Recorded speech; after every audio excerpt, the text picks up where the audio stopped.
Alors une fois que vous êtes dans un navigateur web sérieux, on va taper par exemple Garden.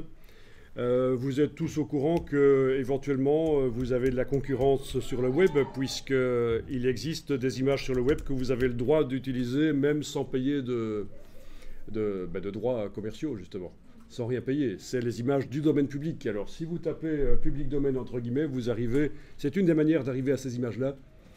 Donc voilà, c'est vrai que c'est la concurrence des photographes. Les banques d'images, les images du domaine public sur le web. Donc il faut faire avec. Hein. Alors voilà, j'ai tapé Garden et public domaine entre guillemets. Je vais aller dans la partie images évidemment. Et je vais enfoncer la touche contrôle du PC ou commande du Mac et cliquer sur quelques images. Mon but est de trouver des images qui n'ont pas déjà été traitées au niveau de la netteté, de manière à pouvoir faire ressortir la netteté grâce à la technique du passe-haut. Alors, peu importe si l'image comporte beaucoup de pixels ou pas, parce que c'est vrai qu'ici, je n'ai pas demandé dans les outils de recherche de me montrer des images avec beaucoup de pixels. Ça va marcher même sur des images avec peu de pixels, bien entendu. Ok.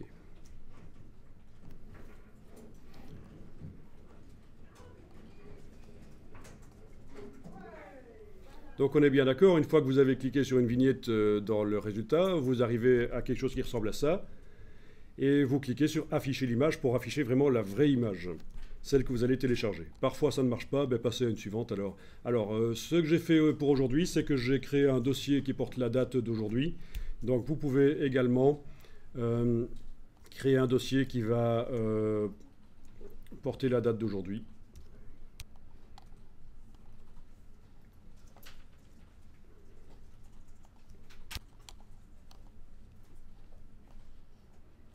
Ok, et dans le dossier d'aujourd'hui, je vais peut-être faire un sous-dossier parce qu'on risque d'avoir quand même pas mal d'images à la fin. Et je vais appeler ça accentuation par passe-haut.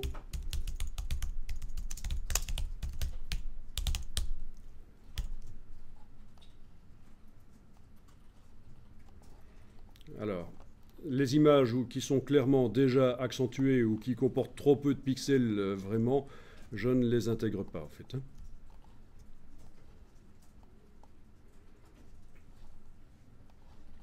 Ce qui m'intéresse, c'est des images qui sont un peu floues, qui sont normales, quoi. Pas déjà traitées, et on va pouvoir les traiter.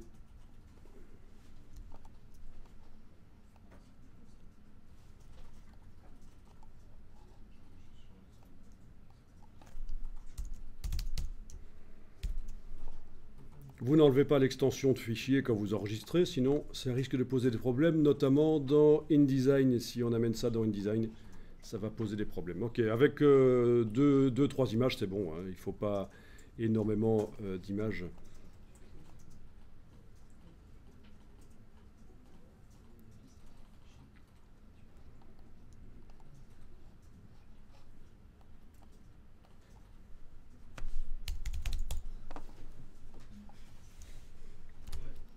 Ok, alors on va ouvrir ça.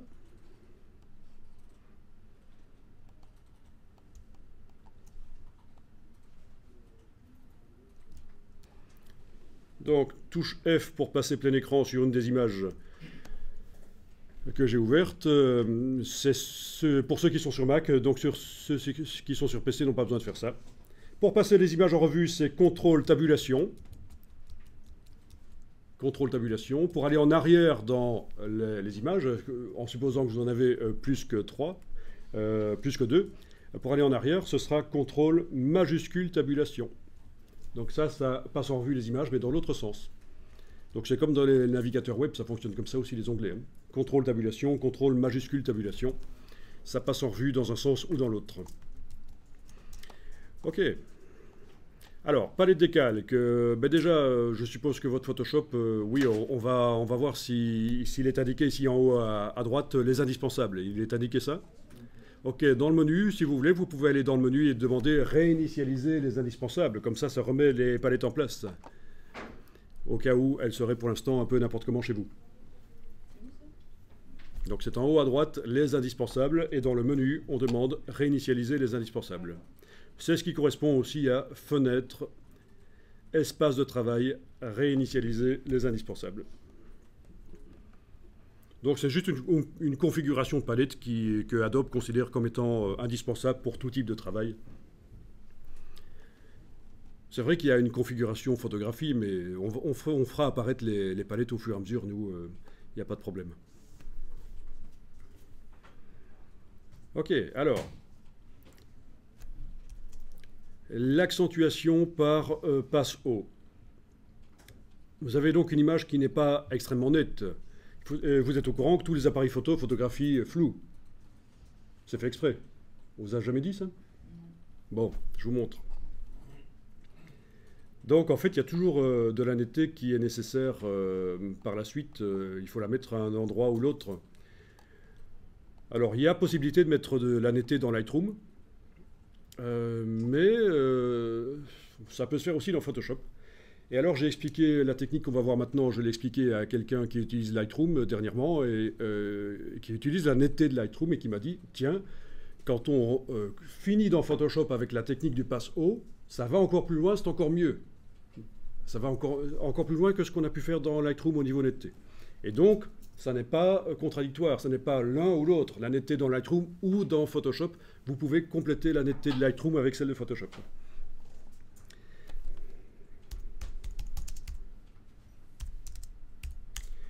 Ok. Alors, voyons ça. Donc, tous les appareils photo photographient flou parce que devant le capteur, il y a un filtre qu'on appelle un filtre passe-bas. Pourquoi passe-bas, je vais vous expliquer. Bon, alors.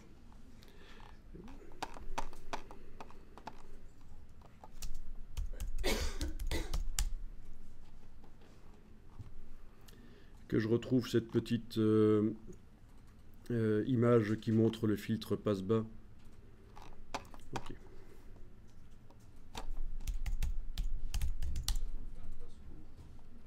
Voilà.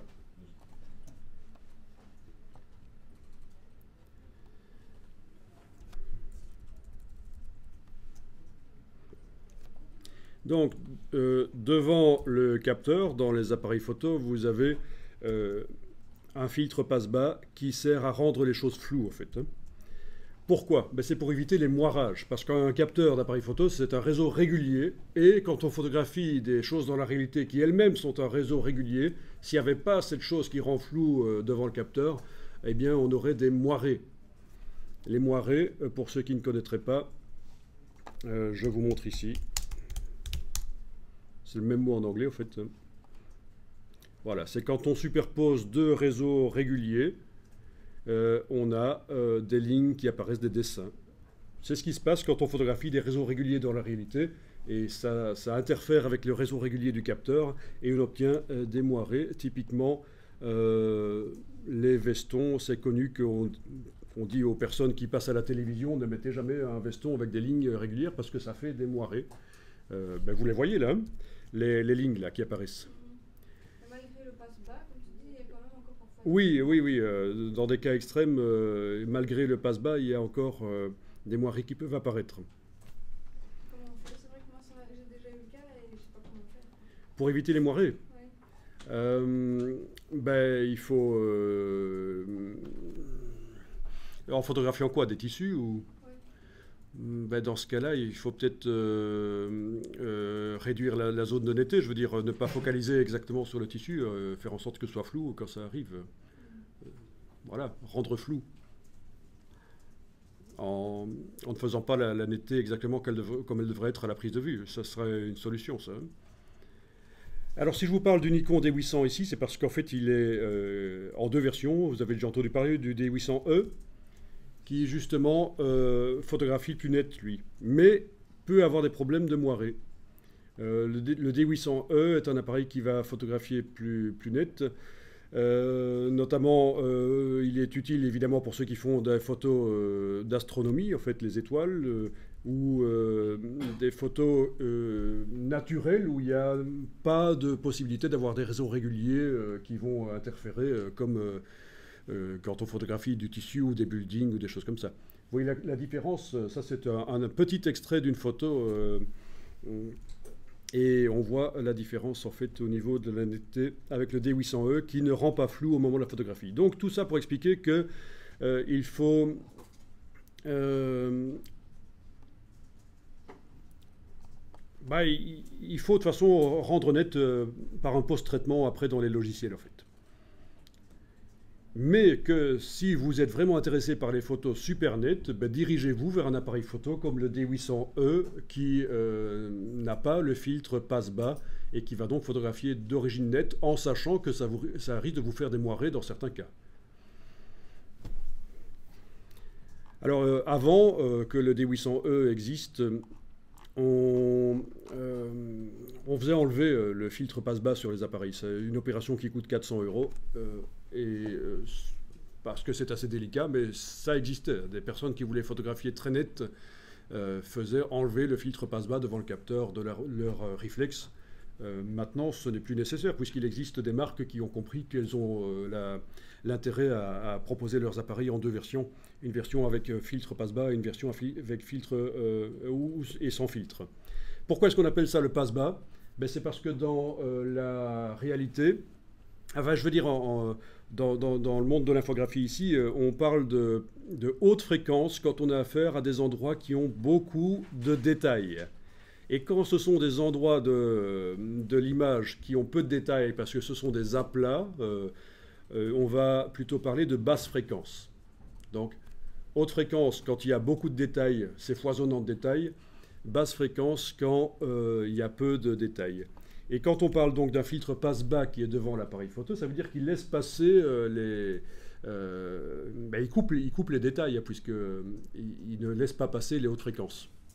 Il laisse passer les basses fréquences, mais pas les hautes fréquences. Le détail est rendu flou, en fait, c'est ça, hein, tout simplement.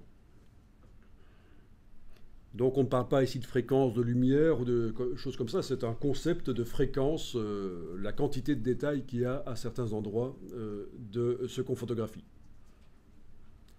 Et le filtre passe haut qu'on va utiliser, lui, il fait l'inverse. Il ne va laisser passer que les détails.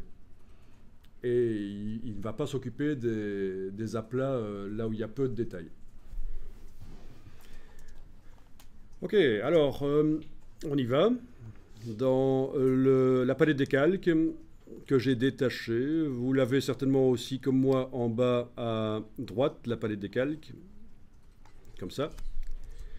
Je vais la détacher en palette flottante en prenant son nom, je la détache. Pour que ce soit plus facile pour travailler sur elle, je vais ici dans le menu de la palette des calques jusqu'à option de panneau. Et je vais cocher la grande vignette. Voilà. Comme ça, j'ai des grandes vignettes, ce sera plus sympa. Ok, donc, grande vignette. Alors, ici, on va dupliquer le calque. Parce qu'on va utiliser une copie du calque pour rendre l'image nette. Donc j'amène le calque, la vignette du calque, je l'amène sur le bloc de feuilles, ça fait une copie. C'est une des manières de faire. Alors dans Photoshop, il y a plein de manières de faire les choses. Je ne vais pas toutes vous les expliquer. Si vous connaissez une autre manière de faire, vous le faites.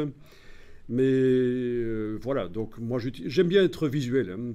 Donc les mouvements comme ça. On a amené la vignette sur le bloc de feuilles, comme ça, on se souvient que c'est comme ça qu'on fait.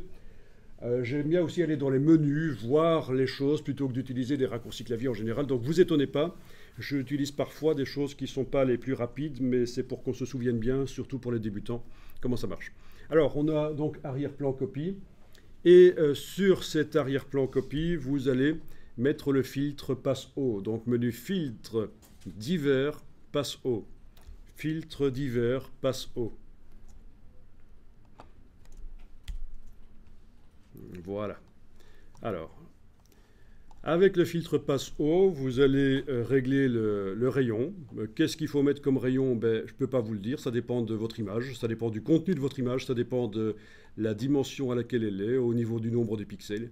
Le but est de souligner les détails, en fait. Il faut qu'on voit les détails qui sont soulignés.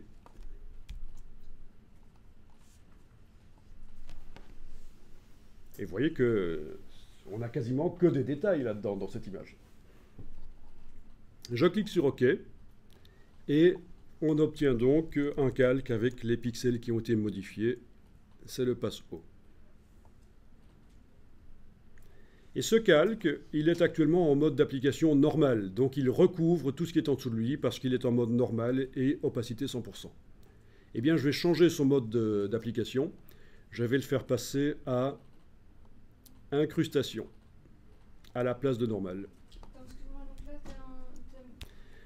Alors, si vous enlevez l'œil en face de ce calque et que vous le remettez, vous voyez avec et sans. Et vous devriez voir que ça souligne le détail. D'accord? Alors, pour bien voir les choses, il faudrait afficher l'image à l'échelle 100%. Alors, je vais vous demander d'afficher d'abord la palette des outils, la mettre en 2 colonnes. Avec la petite icône ici dans la palette des outils, ce sera plus simple pour la suite si vous la mettez en 2 colonnes. Parce que la palette des outils en 1 colonne, on ne s'y retrouve pas bien. Donc, palette des outils en 2 colonnes. Et le double clic sur la loupe dans la palette des outils, c'est l'échelle 100%. D'accord? Et donc, c'est comme ça qu'on peut vraiment juger de la qualité de l'image à l'échelle 100%. Et donc, quand vous ajoutez le calque, quand vous l'affichez, vous remarquez que ça souligne vraiment le détail.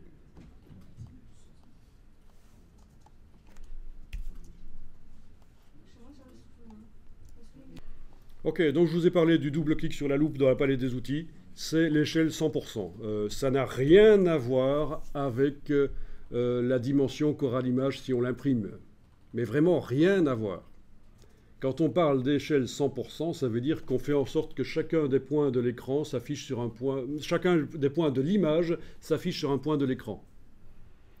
Tout simplement. On fait correspondre la trame de l'image avec la trame de l'écran. C'est ça l'échelle 100%. Et c'est vraiment la meilleure manière de visualiser une image sur un écran, c'est l'échelle 100%. Si vous êtes en zoom arrière, vous avez une interpolation, parfois on ne voit pas les détails, on ne voit pas vraiment ce qu'il y a dans l'image. Et si vous êtes en zoom avant, forcément ça devient plus flou. Donc c'est l'échelle 100% qui est l'idéal pour juger de la qualité d'une image. Ok, ça vous avez compris le concept alors de l'accentuation par passe haut, c'est-à-dire mettre les détails sur un calque et les faire passer en mode incrustation. Ben, c'est bien, on va jeter le calque alors. On prend le calque et on le jette. Et on va améliorer le processus. Donc le processus va être amélioré en utilisant les objets dynamiques. Alors, je recommence le processus, je prends la vignette, je l'amène sur le bloc de feuilles pour obtenir une copie. Mais maintenant, avant de mettre le filtre passe haut sur lui, sur ce calque, je vais le convertir en objet dynamique en faisant un clic droit sur la droite de la vignette ici, convertir en objet dynamique. Alors rien ne change, si ce n'est que vous avez une icône qui est apparue là. Attention, n'y allez pas plusieurs fois de suite, parce que si vous demandez à nouveau clic droit à convertir en objet dynamique, ben oui, vous pouvez le faire ça à l'infini, mais il suffit de le faire une seule fois. Alors c'est quoi un objet dynamique? C'est un calque conteneur. Ça veut dire que les pixels du calque sont maintenant dans un autre calque conteneur qu'on appelle un objet dynamique. Et l'intérêt, il est énorme, il y en a plein d'intérêts. C'est apparu avec la version CS4 de Photoshop, les objets dynamiques, et ça avait vraiment été une révolution dans la manière de travailler. Parce que déjà, sur un objet dynamique, quand je mets un filtre, il apparaît dans la palette des calques, le filtre. On peut le modifier, on peut le jeter. Il ne modifie pas de manière permanente les pixels une fois pour toutes. Il devient dynamique. Et dynamique en infographie, ça veut dire modifiable, en fait. Eh bien, ça veut dire que le filtre passe haut, si je le mets sur ce calque, il va apparaître dans la palette des calques. Alors, on y va. Filtre, divers, passe haut. Voilà. Vous cliquez sur OK. Et vous voyez le filtre qui apparaît. Donc les filtres dynamiques, il ne faut pas les chercher dans les menus. En fait, tous les filtres sont dynamiques dès qu'ils sont mis sur un objet dynamique. Donc l'intérêt, c'est que je peux double-cliquer sur le mot passe haut, la boîte se réouvre et je peux remodifier le réglage autant de fois que je veux. Mais alors, je vais le faire de manière interactive en visualisant ce que le calque donne. Je vais le faire passer en mode incrustation, le calque au lieu de normal. Et donc là, en double-cliquant sur le passe haut, je vais pouvoir régler la netteté tout en voyant ce que ça donne derrière. Excuse-moi, j'ai pas. Donc, je suis sur le.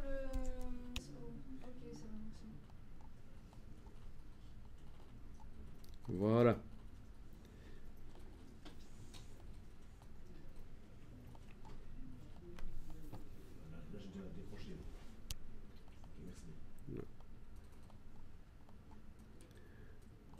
Voilà, donc intéressant ça.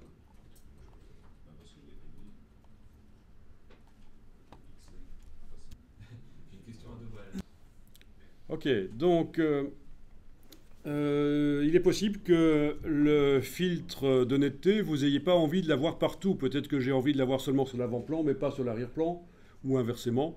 Eh bien, il y a possibilité de faire en sorte qu'il n'agisse pas partout. Il suffit d'ajouter sur ce calque ici un masque de fusion.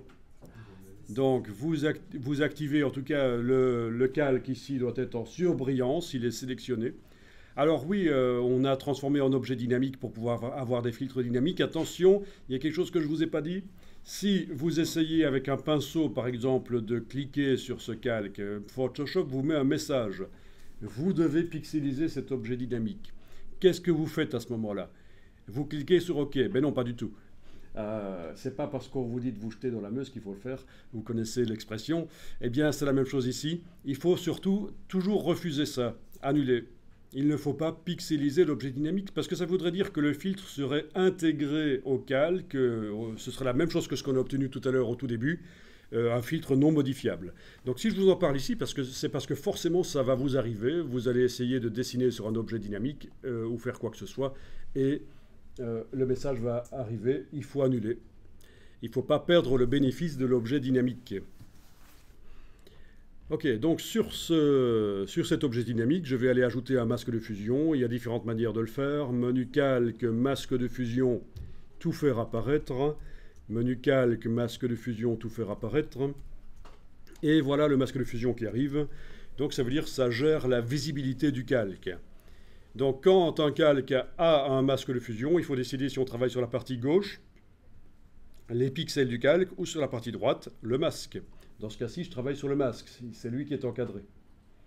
Et alors, je vais dessiner au pinceau flou en noir. Pourquoi un pinceau flou? Pour que les corrections s'intègrent bien, pour que ce ne soit pas abrupt.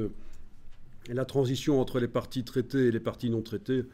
Donc, dans ce masque, c'est-à-dire sur l'image en fait. Là, j'indique juste que je travaille dans le masque, mais je vais travailler sur l'image en réalité. Je vais prendre le pinceau et dessiner en noir. Alors, vous activez le pinceau tout à fait normal, pas celui qui a la turlute, mais le pinceau normal ici. Vous amenez le pointeur au-dessus de l'image. Et déjà, on va voir comment modifier la dimension de la brosse. Alors, si vous êtes sur PC, vous pouvez faire CTRL-ALT ou ALT tout simplement, ça marche aussi, mais je préfère dire CTRL-ALT, comme ça vous savez passer rapidement d'un Mac à un PC, parce que sur le Mac, c'est aussi les mêmes deux touches, CTRL-ALT. Donc que vous soyez sur Mac ou sur PC, vous faites CTRL-ALT, vous enfoncez les deux touches CTRL-ALT, et avec le bouton droit de la souris du PC ou le bouton gauche de la souris du Mac, vous faites un cliquer-glisser. De gauche à droite, c'est la dimension de la brosse, de haut en bas, c'est la dureté. Il nous faut une brosse à bord flou et assez grande, voilà. Donc vous enfoncez CTRL-ALT avec le bouton gauche du Mac ou avec le bouton droit du PC, vous déterminez la dimension de la brosse.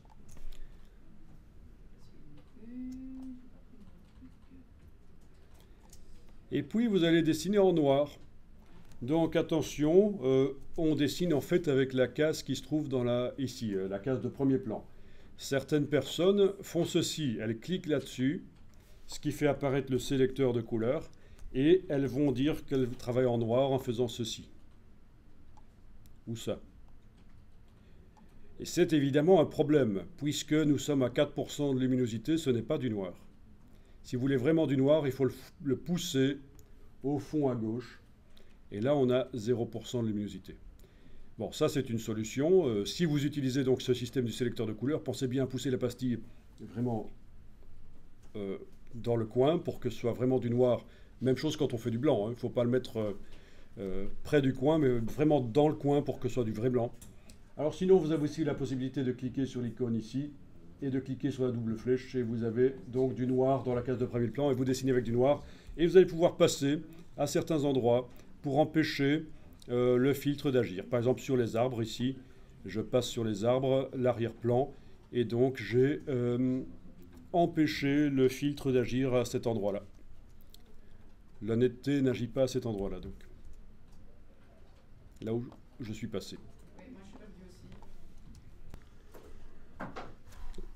Alors on aurait pu dessiner en gris, comme ça diminue la netteté, mais pas autant qu'en dessinant en noir évidemment. On peut mettre dans un masque du gris pour que ce soit plus subtil. On n'est pas obligé d'y aller à fond comme ça en noir pour empêcher totalement que la netteté se mette là où on passe en noir. Alors si vous voulez voir l'avant-après, vous allez pouvoir désactiver le masque avec la touche majuscule.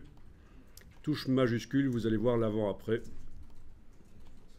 Et vous allez voir que donc la netteté s'en va uniquement là où on a passé en noir. Et donc ça c'est intéressant parce que vous faites dans vos photos ce qu'on appelle un contraste de netteté. C'est toujours intéressant si on veut des photos qui sont visuellement riches, hein, généralement pour les photos de type publicitaire c'est bien, il faut multiplier les contrastes. Contraste de couleur, contraste de lumière, mais également contraste de netteté. Contraste de matière aussi, enfin tout type de contraste. Plus on les multiplie dans une photo, plus la photo est riche visuellement. Et donc, quand on met de la netteté, on va en général s'arranger pour que ça ne soit pas partout. Mais chaque cas est particulier. On ne peut pas donner des règles à suivre absolument.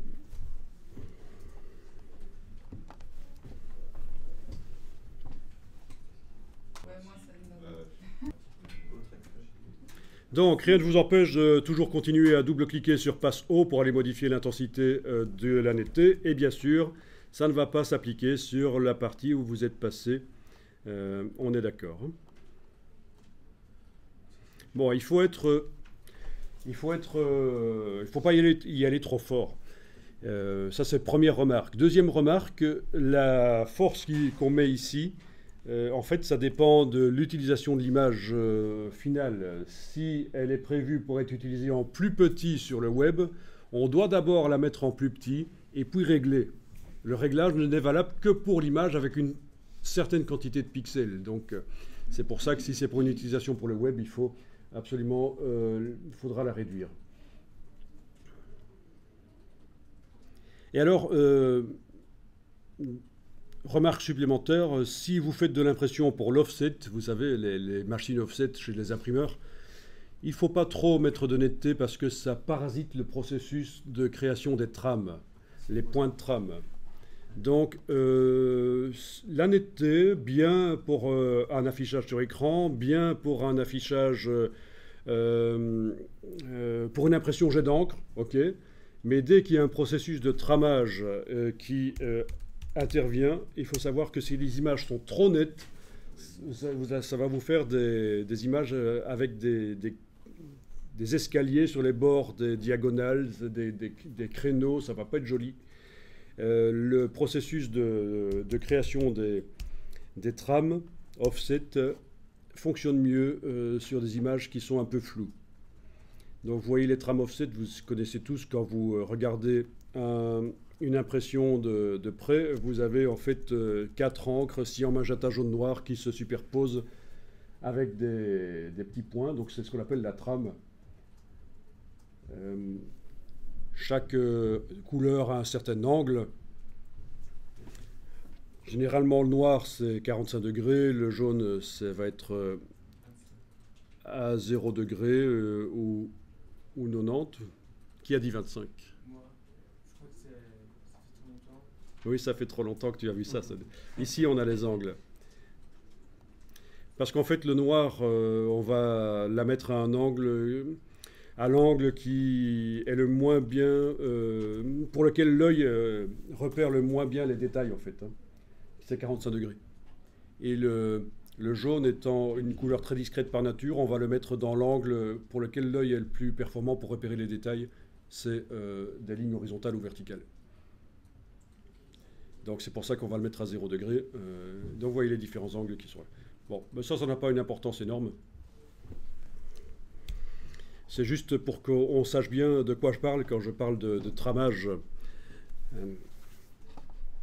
Enfin, quand je dis que ça n'a pas une importance énorme, si, parce que dans la formation ici, on est censé parler de print aussi. Et si vous rencontrez un imprimeur, il faut quand même un peu savoir de quoi on parle.